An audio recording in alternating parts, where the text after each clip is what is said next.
उत्तर प्रदेश से इस वक्त की बड़ी खबर सामने आ रही है। बता दें कि ग्रेटर नोएडा में ऑनलाइन ठगी का मामला सामने आया है। डेटिंग एप्स के जरिए ये पूरी ठगी का जो साजिश है वो पूरा रचा गया था, लेकिन इस पूरे गैंग का पर्दाफाश हो चुका है। ग्रेटर नोएडा पुलिस ने इस गैंग को पकड़ लिया है। क्या है पूरा मामला, कितनों की ठगी हुई है और कब से ये जो गैंग था, ये जो गिरोह था, ये कब से चल रहा था और अब तक कितने लोगों को अपने जाल में फंसा चुका है, इसकी ज्यादा जानकारी देंगे मेरी सहयोगी साक्षी जी। साक्षी जी बताएं क्या है पूरा मामला। जी मुस्कान, ये बड़ी खबर ग्रेटर नोएडा से सामने आई है, जहां पे पुलिस ने ऐसे गिरोह का पर्दाफाश किया है जिसमें जो एक LGBTQ ऐप है उसके ज़रिए ठगी की और 4 लोगों को पुलिस ने गिरफ्तार किया है, आपको बता दें। और ये जो मुस्कान 1 साल से ये लोग एक्टिव थे, लोगों को डेटिंग ऐप के ज़रिए मिलने के लिए बुलाते थे और हथियार का डर दिखाकर लोगों से पैसे लूटते थे। और पुलिस ने इनके पास से कई हथियार भी बरामद किए हैं, कैश भी बरामद किया है और आईफोन्स भी बरामद किए। आपको बता दें कि ये जो मुस्कान 1 साल से एक्टिव थे और 25 से 30 लोगों को अभी तक ये शिकार बना चुके हैं। पुलिस को इनकी जब खबर मिली तो पुलिस ने इनकी धरपकड़ के लिए पूरा अभियान चलाया और 4 लोगों को गिरफ्तार कर लिया है, जिसमें इसका जो पूरा मेन सरगना था उसको भी पुलिस ने गिरफ्तार किया है। और जांच में कई बड़े खुलासे भी हुए हैं। पहले से पुलिस को कई शिकायतें भी मिल रही थी कि इस तरह के लोग ठगी कर रहे हैं और दिन प्रतिदिन जो ग्रेटर नोएडा में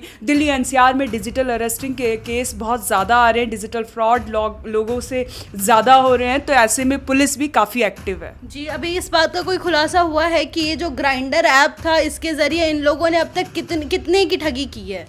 जी मुस्कान, अभी कोई आंकड़ा तो ऐसे फिक्स सामने नहीं आया है। फिलहाल उनके जो पास से कैश बरामद किया है और हथियार बरामद किए हैं, मोबाइल फ़ोन बरामद किए हैं। तो एक्चुअली हमारे व्यूअर्स को साक्षी अगर बताइए कि आखिर ये ग्राइंडर ऐप होता क्या है?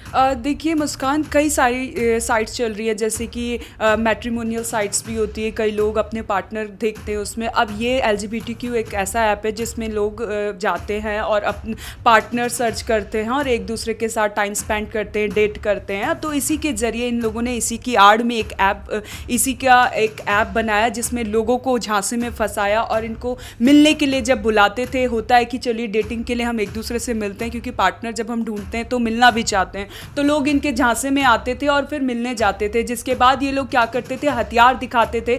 हथियार दिखाने के बाद जो इनसे पैसों की लूटपाट होती थी। तो ऐसे कई डिजिटल ऐप हैं जिनके झांसे में आम लोग आ जाते हैं, क्योंकि आजकल ऑनलाइन का बहुत ज़्यादा ज़माना है, डिजिटल पूरा टाइम हो चुका है। हर कोई अपना हर चीज़ के लिए हम फ़ोन में सर्च करते हैं कि छोटी से छोटी चीज़ के लिए हम अपने फ़ोन पर निर्भर हैं। चाहे हमारा एंटरटेनमेंट हो, चाहे हमारा एंजॉयमेंट हो, चाहे हमारी सेटिस्फेक्शन, कॉन्फिडेंस, हम सब कुछ हर एक चीज़ से लेकर हम अपने फ़ोन में डिपेंड होते हैं। और वही फ़ोन हमें कहीं ना कहीं इतना बड़ा फ़ोन के ज़रिए इतना बड़ा खामियाजा भुगतना पड़ता है। आज के टाइम पे जैसे कि आपने बताया कि डेटिंग ऐप्स के ज़रिए जो पूरा कांड हुआ था कि ग्राइंडर डेटिंग ऐप के ज़रिए वो LGBTQ कम्युनिटी के लिए है बनाया गया। जैसे बाकी टिंडर, बम्बल्स वगैरह होते हैं वो जो नॉर्मल पीपल्स होते हैं, स्ट्रेट पीपल्स होते हैं, उनके लिए। बाकी ये ग्राइंडर स्पेशली उनके लिए बनाया गया था और उसके द्वारा ही ठगी किया गया।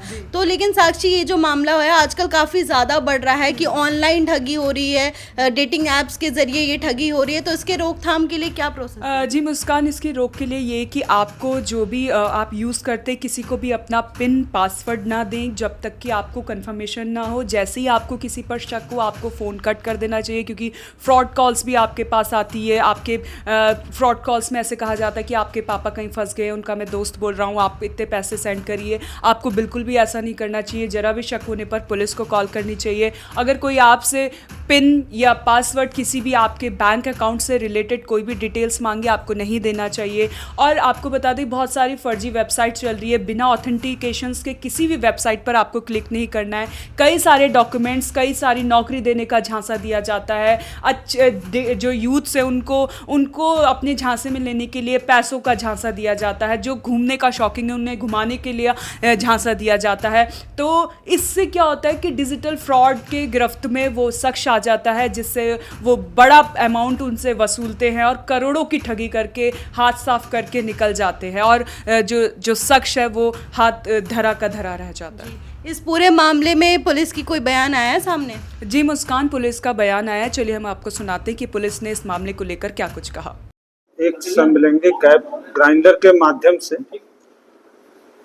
लोगों से ठगी करने, धमकाकर पैसे वसूलने वाले एक गैंग के 4 लोगों को आज दादरी पुलिस ने गिरफ्तार किया है, जिनके नाम दक्ष उर्फ कप्तान, उपेंद्र कुमार, हनी, ये 3 रहने वाले दादरी के हैं तथा चौथा जय राघव जनपद बुलंदशहर का रहने वाला है। इस संबंध में आपको ज्ञात होगा कि इस गैंग के 2 सदस्य पहले ही थाना नॉलेज पार्क पे पकड़े गए थे और उनके पास से बरामदगी हुई थी। जब इन्वेस्टिगेशन आगे बढ़ी तो पता चला कि उस गैंग के और भी सदस्य हैं। उन सदस्यों पे हमारी टीमें लगी हुई थी और आज दादरी पुलिस की टीम को सफलता मिली है। इनके पास से एक तमंचा, 2 चाकू, कारतूस तथा एक आईफोन बरामद हुआ है। सर कब से कर रहे थे इस तरह से?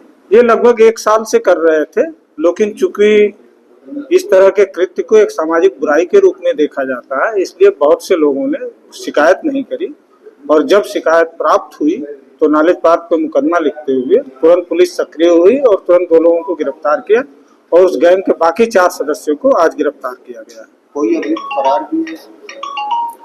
अभी कोई फरार तो नहीं है, क्योंकि ये पूरे गैंग का खुलासा हो चुका है और इनके खिलाफ कार्रवाई करते हुए इन्हें न्यायिक हिरासत में भेजा जा रहा है और अग्रिम विवेचना भी प्रचलित है।